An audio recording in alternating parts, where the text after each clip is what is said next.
Welcome to 50 Plus. I'm James Lott Jr. and I am learning so much now being a part of the caregiver world. I am learning so much about myself, the actual world itself, Kaiser Permanente and their services, my mother, my family. I'm learning so much stuff. I've been sharing little bits with you guys on this program and other programs. I'm gonna continue to share some of my experiences because I really didn't know nothing. Like you won't until you go through this experience, you really have no idea. I've been talking to some folks who've been through it before, and it is a trip, and it's slightly different for every single person that goes through it. But there's some commonalities that happen also. Some of the things I've learned, for me, I'm a person, I'm a doer. I'm just like, get in there, do it, take care of it, let's do it. So I have been in charge of parts of my mother's life. If some of you guys may not know this, but she was in the hospital and we almost lost her. It was very serious. And I had to take over while she was in the hospital.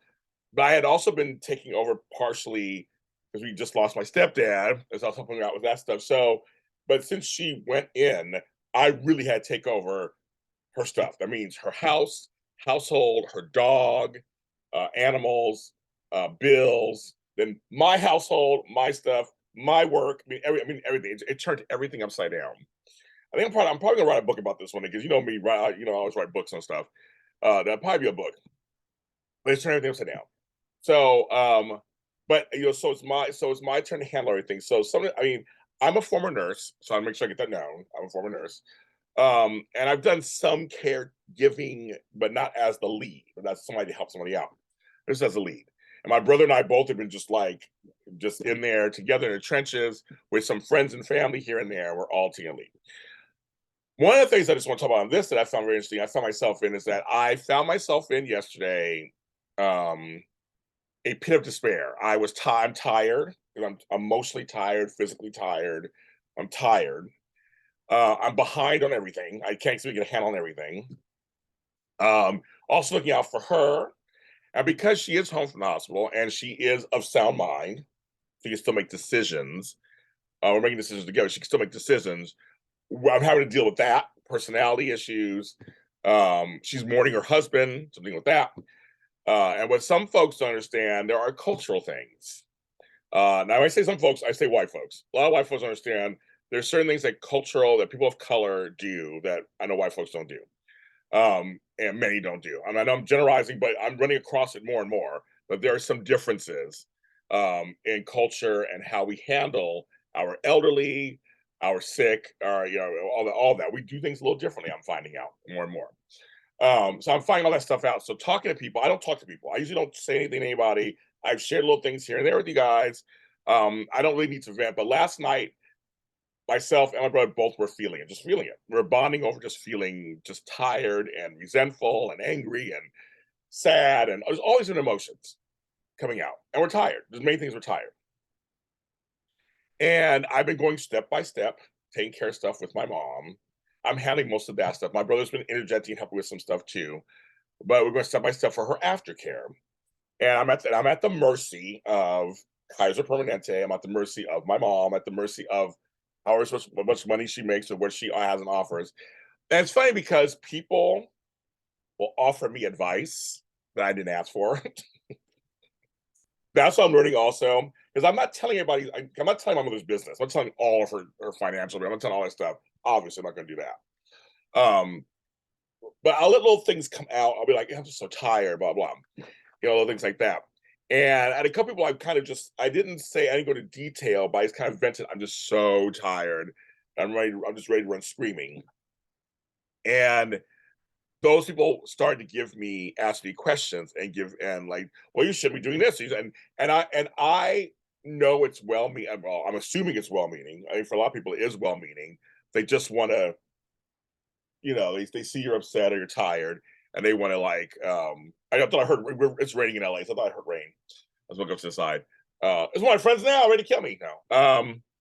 But no, I understand many times it comes from a place of compassion or trying to be nice. I totally get that part. So that happens sometimes. But I wasn't in the mood to talk and be interviewed. I wasn't in the mood to answer all these questions because I knew I was because I know myself. I knew I was tired and irritated, which is a good thing. I know myself, so I know when to pull back because I don't want to go off with my mother. I don't want to go off with my family. I don't want to go off with my friends if they're trying to be there for me. But I just I wasn't in the mood. And so that's those are the times that you're tested. You're like, okay, how do I, for me, it was like, how do I respond to these people without being mean? It may come across a little cold, I'm cutting it off, but I can't help that. I'm like, what's the lesser of two evils? Just kind of be cold and like just kind of like I think I said, thank you for sharing. Have a great day. I think that's what I said. Or I'll say thanks for your compassion. Take care. Like I'll cut people off. And I mean, I don't care what people think about me. I really don't care what people think about me, not really. But I'm trying to put out less negative energy if I can. Because I know for a fact, if I was in the mood, then I would sit down and explain to them everything that's going on. But I don't want to for 10, 15 people at a time. Okay, let me sit down and explain everything to you. That's what's going on. I'm not going to do that. So, but I know what I'm doing. I think I'm doing it correctly. I think I'm handling everything the way I'm like the best way I'm supposed to be able to handle it. And what's funny is today though, I have hope for the first time in 2 weeks, in 3 weeks. I actually feel hopeful. Got a lot of stuff done in relation to her and her care. So things are starting to fall into place. So, which I knew would happen at some point, but just it just didn't happen on your timeline or when you want to sometimes. Sometimes it takes sometimes guys are slow. Sometimes you can't reach them. Sometimes you can't. I mean, it just happens. So I finally feel some kind of, but what's funny for me is like my friends was telling me, well, you should be taking care of her, and you should have a CNA every day. You should do this, and I do, and all this stuff. And I'm like, I just couldn't even. I had no bandwidth to even to engage. And I was like, but it's my fault because I said something to him. So or it opened the door. So it's not his fault. I opened the door. But what's so funny is I never give advice unless somebody asks me for it. I don't. I never solicit advice until someone asks me. I've never been that way. And that's what so other people will do it. Even if I might know something, I may say, well, I'm a nurse. It's kind of interesting. And if they say, James, give me some advice, or can you answer this question for me, or what's your opinion? Then I will give it. I've never been a person to say, let me tell you about your business. I know you didn't ask, but I just tell you, but I never do that. But it's funny how other folks will. That's something I learned also. There are many folks who will just go ahead and tell you all this stuff, what you should be doing, blah, blah. And I'm like, that's not me. I don't do that. Another thing is every family is different. Every family dynamic is different. My mother, my brother, and I talk to each other in ways that maybe you and your family don't. We have relationships that maybe like I call my mother by for fun for shits and giggles, but I call her Benita. My brother calls her Bonnie. For years, people were like, "You don't call your mother mommy or mother." I'm like, "No, I don't. I just don't." My mother didn't care. So it was one of those things where it's like we have established how it goes.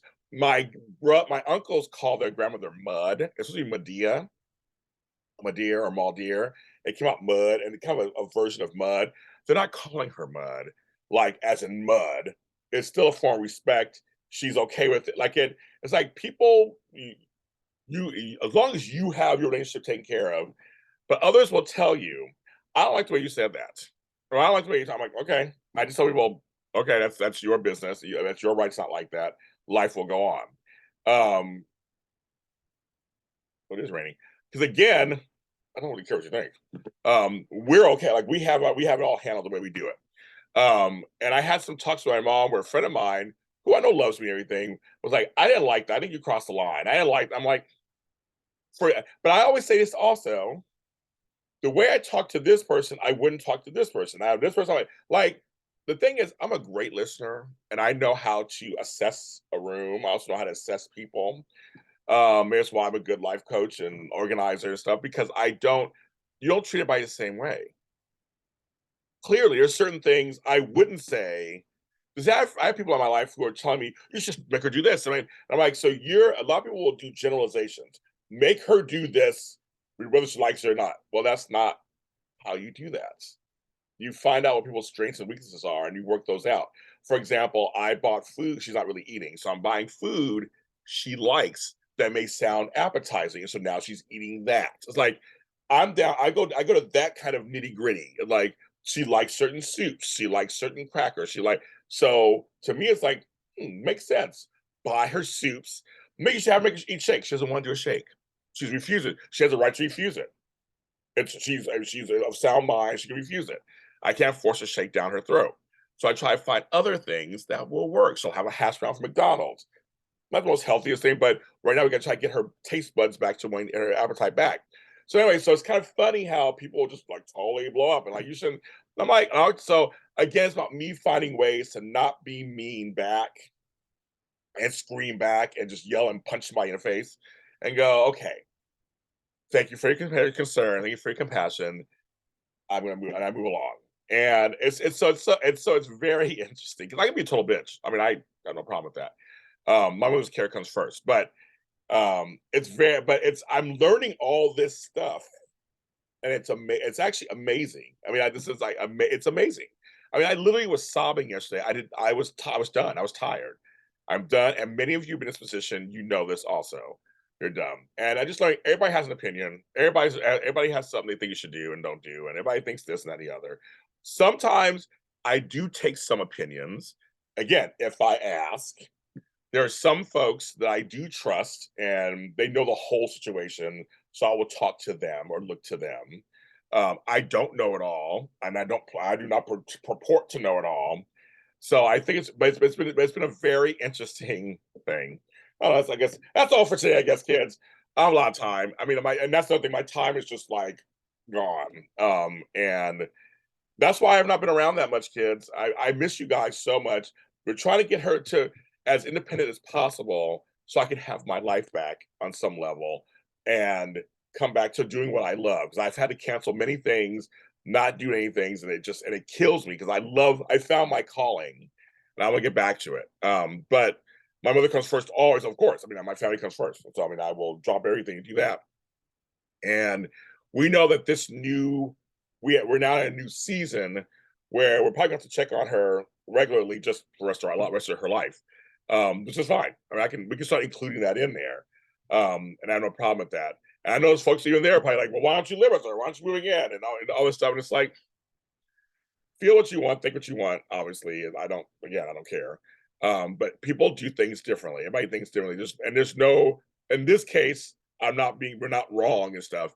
As long as there's no elder abuse or neglect, everything's fair game. It's like if people you do it the way you feel comfortable. And also, she ain't dead. She's alive. And I'm sure she wants her independence on some level. She's young, she's in her 70s.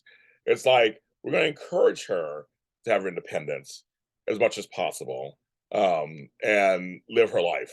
And I want her to be able to go with her friends and do things and go shopping and and eat dinners and lunches and have a life still. So I'm gonna encourage that. That's what I'm gonna do. But I do want to thank all of you, and in all seriousness, I want to thank all of you for your support. You guys have been wonderful in supporting me and waiting for me to come back to all you guys. And it has not you guys have done such nice things for me. I can't even pay you back in ways I wish I could. This is 50 plus. We're on all social media platforms everywhere. See you next time.